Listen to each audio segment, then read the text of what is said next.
लोक जनशक्ति पार्टी की तरफ से प्रेस कॉन्फ्रेंस को संबोधित करते हुए चिराग पासवान ने राज्य सरकार को कई मुद्दों पर घेरा। उन्होंने बताया कि क्यों कोई उद्यमी बिहार में उद्यम लगाने को तैयार नहीं है, सरकार की इन नाकामियों को भुगतान आने वाली पीढ़ियों को कैसे करना होगा, इन तमाम मुद्दों पर आइए देखते हैं उन्होंने क्या कुछ कहा। इन तमाम बातों पर सरकार ध्यान देने को ही तैयार नहीं है। और ये जितनी इनकी कंपनियां हैं, उन लोगों ने कितनी आसानी से इन लोगों ने रास्ता ढूंढ लिया बिना इस पे वर्कआउट किए हुए। मैं चाहूंगा कि आप लोग मेरे इस पूरे पत्र को पुनः आप लोग भी पढ़िएगा। इसमें पूरा हम लोगों ने कि भाई आप क्यों नहीं जो इनके जो अलाउड बीईआरसी की तरफ से जो अलाउड ट्रांसमिशन लॉस है वो 15% का। अगर ये लोग एक प्रोजेक्टेड बैलेंस शीट अगर ये लोग तैयार करते, जहाँ पे एक एग्जाम्पल के तौर पर उड़ीसा का हम लोगों ने एग्जाम्पल दिया जहाँ पे कम दरों पर बिजली खरीदी जाती है, 2 रुपये 40 पैसे, उसका उदाहरण लेते, उसके बाद अलाउड ट्रांसमिशन लॉस उसमें ये लोग दिखाते, 40% जो इनका हो रहा है उसको घटाने का प्रयास करते और जो कि बीईआरसी की तरफ से रिकमेंडेड 15% है उसी को अगर ये इसमें जोड़ते एंड प्लस इनके एटीएनसी के जितने भी लॉसेस हैं उसकी 100% रिकवरी दिखाते, तो यकीनन आने वाले दिनों में बिहार में बिजली के दाम कम हो सकते हैं और हो जाते अगर इस दिशा में अगर काम किया जाता। पर इस दिशा में काम करना, मेहनत करना, इस दिशा में काम करना, बुद्धि विवेक का इस्तेमाल करना और सबसे बड़ी बात, इस दिशा में काम करना भ्रष्टाचार को पूरी तरीके से समाप्त करना, जो मुख्यमंत्री के अधिकारी नहीं कर सकते हैं। बिना भ्रष्टाचार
जो थोड़ी बहुत इंडस्ट्रीज यहाँ पे लगी हुई हैं उन लोगों को इन्होंने इतना प्रताड़ित कर दिया।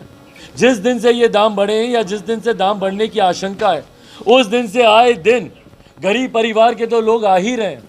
भाई स्मार्ट मीटर्स और इनके तहत तो उन लोगों को लूटा ही जा रहा है, वो लोग तो आ ही रहे हैं, पर साथ में जिन लोगों ने उद्योग यहाँ पे लगाए हुए हैं वो लोग परेशान है भैया कि इतना तो हमको मुनाफा नहीं होता जितना अब उसकी लागत में इन्वेस्टमेंट अब हम लोग की बढ़ जाएगी।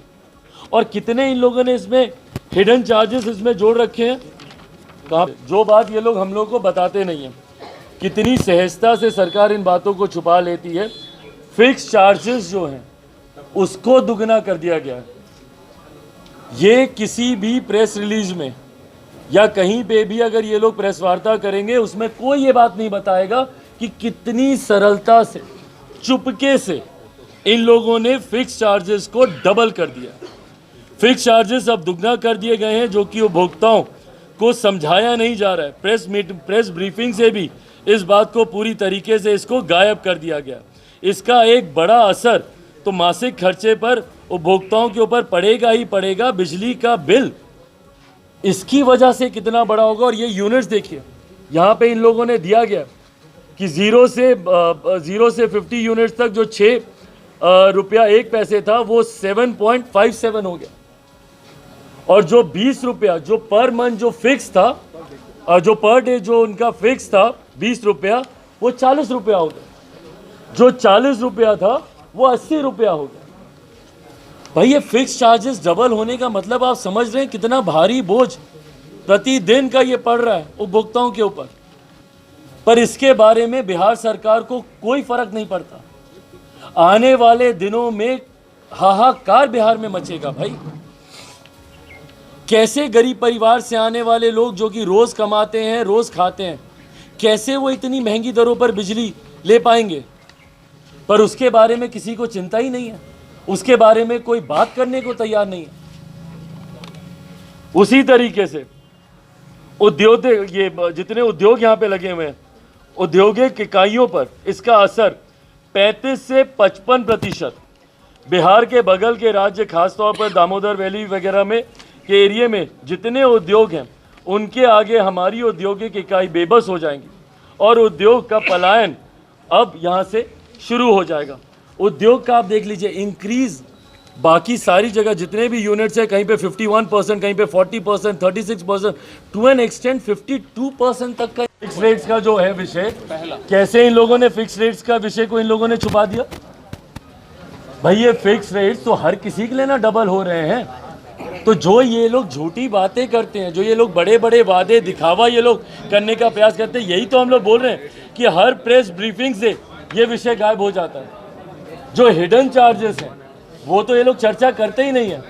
और भाई हाथ कंगन को आरसी क्या, आने वाले दिनों में हर घर से बिजली के बिल सामने आ जाएंगे, पता चल जाएगा।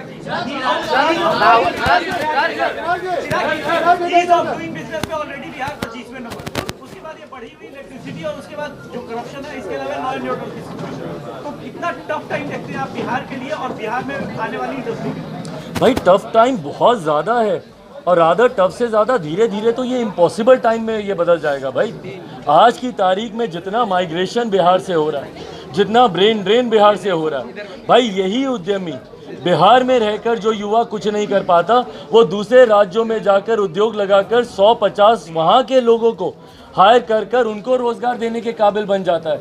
ये सुविधा हमें हमारे प्रदेश में क्यों नहीं मिलती? उसके कारण ही यही है भैया। कोई भी उद्योग यहाँ पर आएगा या कोई भी इन्वेस्टर, पहली बात तो आप इन्वेस्टर्स को इनवाइट ही नहीं करते। आप बाकी राज्यों में देख लीजिए, गुजरात में देख लीजिए, उत्तर प्रदेश में देख लीजिए, जो इन्वेस्टर समिट होते हैं, आखिरी बार मेरे प्रदेश में कब इन्वेस्टर समिट हुआ? कब मेरे मुख्यमंत्री ने इन्वेस्टर्स को बुलाया हो, निवेशकों को बुलाया हो और बुलाकर कहा हो कि भैया हम आपको ईज ऑफ बिजनेस देंगे, हम आपको सिंगल विंडो क्लियरेंसेस देंगे?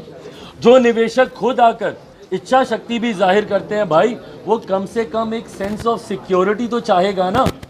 जो निवेश ला रहा है वो इतना तो चाहेगा कि भाई मेरा निवेश सुरक्षित रहे। पर यहाँ पर अगर उसी का ही अपहरण हो रहा है, अपहरण उद्योग जिस तरीके से यहाँ पर पुनः हावी हो गया है, उनकी गोली मारकर हत्या कर दी जा रही है, जब उनके पास सेंस ऑफ सिक्योरिटी नहीं है, ईज ऑफ बिजनेस नहीं है, सिंगल विंडो क्लियरेंसेज नहीं है, तो कोई निवेशक क्यों आएगा? परिणाम स्वरूप बिहार आज फिसड्डी राज्यों में गिना जाता है। पहले राज्य पे, पहले पायदान पे कब पहुंचता है? जब अपराध की बात होती है, जब महंगी बिजली खरीदने की बात होती है, तो पहले पायदान पर चला जाता है।